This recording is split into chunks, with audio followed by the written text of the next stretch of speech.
Here he is. Jake, how are you, mate? Yeah, pretty good, boys. Pretty good. How you going? Yeah, going well, going well. Pretty excited for the 100th episode, which is great. So I know you told us yesterday you're at 85, I think it was. So you're not too far off us. Yeah. Congrats on that. Did you guys do the podcast through COVID as well, like we did? Yeah, so we started probably I think when round two kicked back in 2020, just after that big break, we started ours. So yeah, through COVID.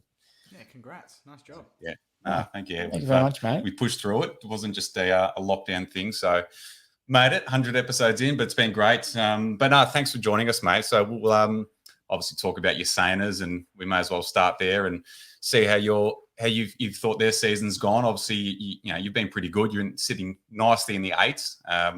Couple of losses here and there, but yeah, sum up your season so far and how you've seen the Saners. Uh, Above expectations for sure. Yeah, I think we're all just got some newfound faith in the team. We've always been a team that, like 2017, we looked good in patches and looked like a cheeky chance of making the eight, but we just couldn't pull it together consistently. And this year, so far, we've turned up every week. Our first loss to Collingwood was in round one, and look what they just did to Melbourne. So they're looking like a pretty good team. Then we coughed it up to Port when we should have won. Lost to Melbourne when they were playing their best footy, and on the weekend we played a very good team away from home with a few injuries and a few sick boys. So no excuses, but the losses haven't been like last year. Last year the first 10 weeks we lost 4 or 5 games by over 50 points, and our biggest loss this year after 13 weeks is like 6 goals to Melbourne. So yeah, I'd just say ultra consistent at the moment. Yeah, absolutely. You'd take that for sure. And I mean, you don't want to use the term honourable losses, but I think all the ones you have had this year have been exactly that. And one person that's already haunted me a bit this year is Maxi King. Obviously kicked a few against the Tigers earlier this year. You must be thrilled with what he's doing at the moment.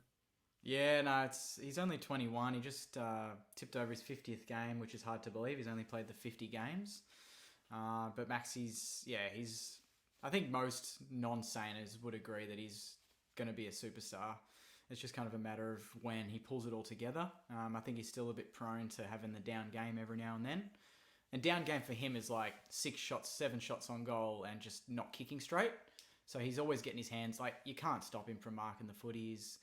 His reach is probably better than anyone's in the comp, so he's a nightmare to play on, but just gives us a point of difference. Every good team needs just that A grader, and Saints fans have been dying for A grader since 2010, and we've got Steely, who's been growing. Sinks is getting there, Gresh, but to have a future gun full forward is it's a step closer to getting to that second flag, hopefully. Yeah, for sure. I mean, you mentioned Jack Steele there, and how big of a loss has he been? Obviously, probably been your best player over the last couple of years. However, I mean, you guys have actually done quite well without him in the side, but how has that been felt amongst the supporter base, especially? I think when it first happened, we were a bit worried.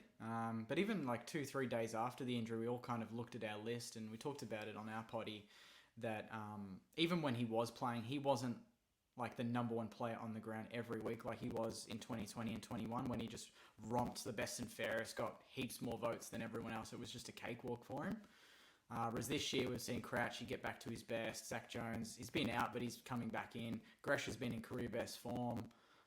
Sinks has gone in there and done a great job.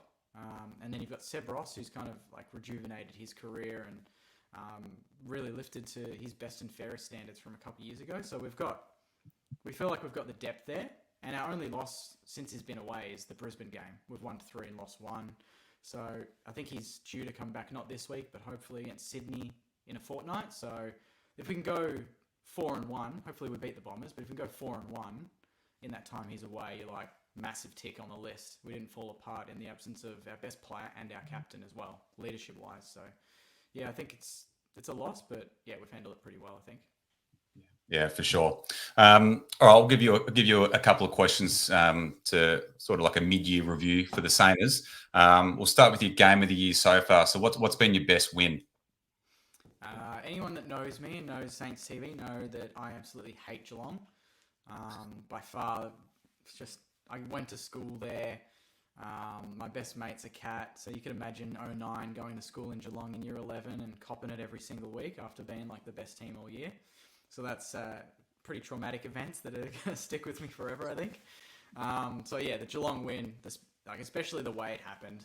We were down by about 20 points in the third term with only 10 minutes to go, and then we slam on 7 goals out of nowhere and kind of torch them at the end. Similar to the way we beat the Tigers. I think you'd remember that.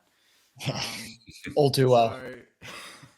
So yeah, the Tigers win would be probably second on that list, but the Cats, we haven't beaten them in ages. They always smash us, so good to beat a bogey team, I think.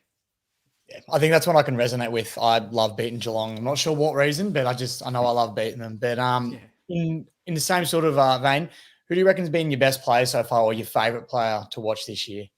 I think best would have to be Sinks, pretty comfortably.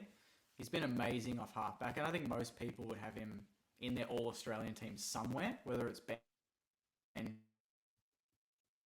or he'd be there. He'd be leading the best and fairest pretty comfortably at the moment, I'd say. I think he's had 4 weeks in a row now over 30, and he's our best ball user. He runs all day, defends, but he also is good on the attack. So he's got that perfect balance. And my favourite player, if I had to pick one, probably Gresh. I just love watching the way he weaves in and out of traffic, and I love a mid that can have 20 but impact the scoreboard as well, and he does that. So definitely Gresh. Yeah, I love it. I mean, yeah, Jack Sinclair's definitely been one of the most improved players this year, that's for sure. What's your prediction for the rest of the season? Where do you see the Saints finishing up? Ooh, it's hard to tell. We've got a pretty tricky draw for the rest of the year. We've still got Sydney twice. We've still got to play Geelong in Geelong. We've got to play Brisbane again. Carlton obviously isn't going to be easy in a couple of weeks, although you won't have your full back, which is going to be handy. And then we've got the Dogs on top of that, and Hawthorn, who are going all right. So I'd like to think we can notch over that 13-14 win mark. 6 or 7 more wins would be great. We've got 7 more games at Marvel, and I want us to kind of just lock in those games and just win games at home, because if you do that, you're probably finishing on 14 or 15 wins anyway, and then you've got a bit more room to lose. Not that you want to. So I'll go 5th to 7th. I don't think we'll go lower than 7th, ideally.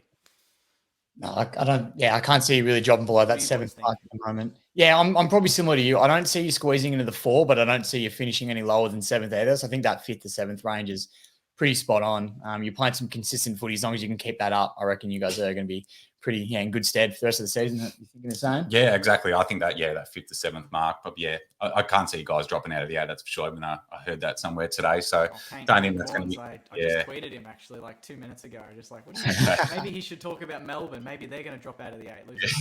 So. Exactly. He's that ridiculous. He would say something like that. That's not a surprise at all. So. Yeah. All right, mate. Just before we let you go, we'll do the pressure cooker on you, where we'll ask some quick fire questions, and then we'll let you get on with the rest of your night. So I'll start us off. If you had to delist one player on your team, who would it be? Oh my god, talk about pressure cooker. It's probably going to be Tom Campbell, the North Melbourne ruckman that we got. Yep. Yeah, beautiful. And then on the other token, if you could add one player from another list, who would it be? This one, I've wanted him for a while. Tim Taranto from GWS. Superstar. Yeah, no doubt. That's a good one. Would you wear your team colours to a neutral game? I've never done that. It depends on how we're going. If we're the reigning premiers, you wear it everywhere, don't you? Yeah, just about. Just going down to get a coffee. Yeah. No, that's a good point. I think it depends. I don't mind that. Well, similar. Footy jumpers to games, yes or no? Like wearing it over the jumper? Yeah, I do. Well, that's my go-to. I wear the I've got the signed number 7 Lenny Hayes Guernsey, so I wear that every week. Nice. I feel like that'd be rude not to wear the signed Lenny Hayes jersey. He's God, isn't he? Yeah, everyone loves Lenny. Love that. And the last couple, which team do you love beating the most? I think you might have answered that already before. Yeah, Geelong. Yeah, but if it's not Geelong, I'll go second one in line. It'd have to be. I hate to say it, but it'd have to be the Blues. Okay. Especially if we do it this year. You're up and about. Are you still in the top 4? Yeah, we are. Yeah. Yeah, look at the Yeah. smile And on his face. He's If loving they it. beat, if they beat the Tigers this Thursday night, they're equal first. Yeah, So it's crazy. Yeah, it's a Just weird doesn't one. sound I right. kind of don't know who I want to win because we've got the Bombers on the Friday, and if you win, you got to buy. you'll jump up higher. But if the Tigers win, I think you'll go above us temporarily. Yeah, right. Yep. Have 9 wins, I think, or 8 wins. Can't remember what you're on. I think it'll be 8. Yeah. Yeah. Yeah, so It's a tough one. No one wants to see Carlton top of the ladder, so you'll be on the Tigers bandwagon, no doubt. That's all good. And then last one of the pressure cooker, and a bit of heat on you here because you've only just met us about 5-10 minutes ago. But who's your favourite pressure point co-host? I mean, considering one of you follows, I've got to go you, mate. Tigers. Yeah, I like you the were- Tigers there. They've also got the better theme song. I actually rate the theme song. You go to the gym, you hear the yellow and black going. You got to get on board that. All right, let's get him off now.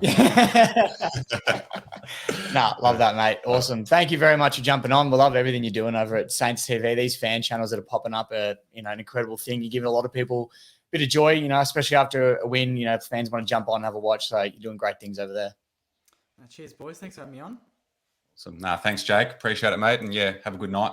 You too. See ya.